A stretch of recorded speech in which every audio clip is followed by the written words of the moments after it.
અને હવે ધીરે ધીરે છે ને વ્રજની અંદર દાન લીલા ચાલુ થશે. ભાદરવામાં દાન લીલા શરૂ થઈ જાય. થાય ને વૈષ્ણવો? શું કામ? એવું નથી કૃષ્ણ ભગવાન કાલે જ પ્રગટ્યા છે, દરેક જગ્યાએ જન્માષ્ટમીમાં પ્રગટે છે. હમણાં કથામાં આપણને આગળ આવશે જ. આપણા બધાના જીવનનું ગમે એટલું જીબી, જીબી એટલે શું કહ્યું ઇંગ્લિશમાં? ડેટા હોય ને, ડેટા ગીબાબેઝ કે ગીગાબાઇટ, મારું ઇંગ્લિશ આવું છે મિલિનભાઈ. તો ગીગાબાઇટ આપણું જેટલું બધું હોય ને જીવનનું દરેક વ્યક્તિનું, એ બધું ફૂલ થઈ જાય તોય બે વાત ઓછી પડે કૃષ્ણની. બોલો કૃષ્ણ કનૈયા. એ કૃષ્ણ છે, એના શું આપણે વખાણ કરવાના ભાઈ, એનું શું આપણે વર્ણિત કરી શકીએ? એ તત્વ. એક વખત નાનો પ્રસંગ મને યાદ આવ્યો કે એક વખત ઠાકોરજી ધેનું ચડાવવા જતા હતા. ધેનું ચરાવવા જાય તો ત્યાં ઠાકોરજી અને બધા એના ગોપ મિત્રો બધા એના લીલાની અંદર એના આનંદમાં મસ્ત હતા. ત્યાં લાકડી હતી અને બાંસુરી એટલે કે બંસી હતી, બંને વાતું કરતા હતા. આ બહુ સમાધિ ભાષા છે અને આપણા વૈષ્ણવમાં સમાધિ ભાષા જ હોય છે કે આવી બધી અલૌકિક છે ને લીલાઓ ભગવાન જ કરી શકે. તો વાસળી અને લાકડી વાતું કરે કે લાકડી કહે છે વાસળીને, તું કેટલી નસીબ વાળી છો. સીધું તું ઠાકોરજીના અધર એટલે કે હોઠ ઉપર તું ટચ થાય છો, અડે છો તું. અને આમ અંદરથી બોલતી હતી કે ભાઈ એવું તે શું, એવું તે જીવનની અંદર આટલા પુણ્ય કર્યા હશે કે તને સાક્ષાત ઠાકોરજી તને મુખે તને લગાડે છે. એવામાં બાસુરી કહે છે, બધું સાંભળ્યું. ત્યારે બાસુરી એમ કીધું, તને ખબર છે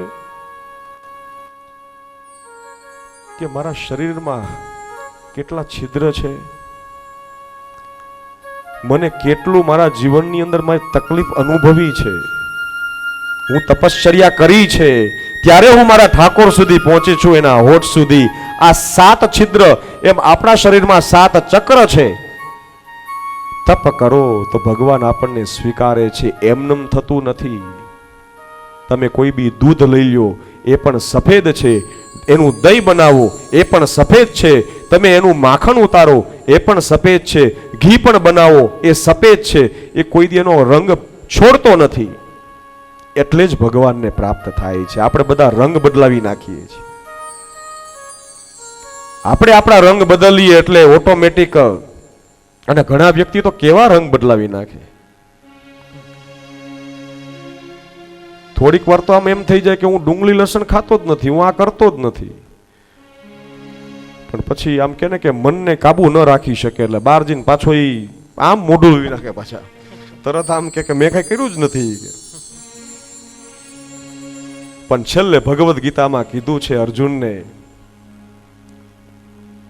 યતેચ્છી તથા કુરુહુ. તને મેં બધું કહી દીધું, સામે તારા પાંડવો છે, તારા બધા ભાઈઓ છે. આખી ભગવદ્ ગીતા સંભળાવી ઠાકોરજીએ. તારા કાકા દાદા મામા બધા ઊભા છો, તમે પાંડવો એક બાજુ છો. હવે તારે જે કરવું એ કરતું, હવે તારા ઉપર છે. મારી કહેવાની ફરજ હતી એ મેં કરી નાખી. હવે તારે જોવાનું છે તારે શું કરવું છે. જો તું આસક્તિમાં રહીશ, અને ભગવદ્ ગીતામાં કહે છે કે હણે અને હણવામાં વાંધો નથી, જાનવર કો મારના હે તો જાનવર બનના પડેગા. હવે હિન્દુઓએ સનાતનીઓએ શાસ્ત્ર અને શસ્ત્રની વાત કરવી પડશે. યાદ રાખજો, શાસ્ત્ર અને શસ્ત્ર. અને સંગે શક્તિ ચ કલિયુગે. સંઘની અંદર જે શક્તિ છે એ કળિયુગ છે. કળિયુગમાં સંઘ પહેલા જોશે. એક લાકડીને તો બધા તોડી નાખશે. પણ આપણે કેવું છે, કંઈક થાય તો બધા ભાગવા લાગીએ છીએ કે ભાઈ ખોટા લફડામાં પડવું.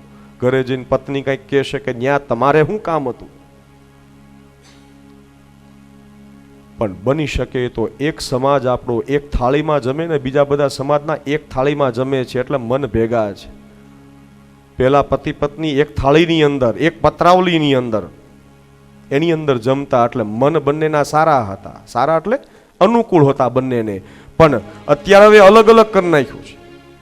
પેલા નોખું રંધાવે, ભોજન નોખું બનાવે, પછી કે હવે મારે નોખું રહેવું છે. શરૂઆત હંમેશા નાનાથી જ થાય છે. એટલે પહેલેથી આપણે રૂઢિ એવી રાખો, શેરિંગ ઇઝ કેરિંગ. આપણે કહીએ શેર કરો છોકરાઓને તો એ કેર કરે.